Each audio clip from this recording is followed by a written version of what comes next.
Le divise, gli elmetti, i carri e le armi, ma anche l'orgoglio e la paura, il coraggio e la fatica.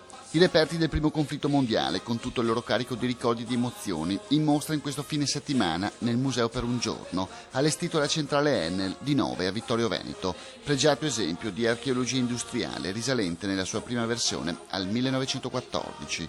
Un anno cruciale nella storia dell'Europa, di cui fra un lustro ricorrerà il centenario, motivo per cui è ufficialmente scattata la marcia che nel prossimo decennio vedrà le istituzioni impegnate nella celebrazione dell'importante ricorrenza. Non vorremmo che questo progetto ci portasse a una specie di Disneyland della Grande Guerra.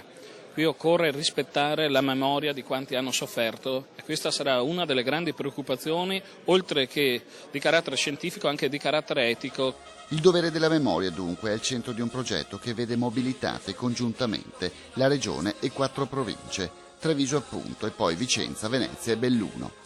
Qui noi ci rivolgiamo a un turismo culturale di nicchia, che è una nicchia che poi è abbastanza grande. Vogliamo mettere in rete tutti i siti e offrire un'offerta comune. Contando su un fondo nazionale di 9 milioni di euro, le iniziative spazieranno dalla messa in rete di musei e siti storici alla definizione di un sistema GPS per guidare i visitatori via telefonino, all'omogeneizzazione della segnaletica, con un'attenzione per i cosiddetti recuperanti. Ci sono delle normative abbastanza restrittive, c'è però l'interesse generale che tutte le testimonianze vengano conservate.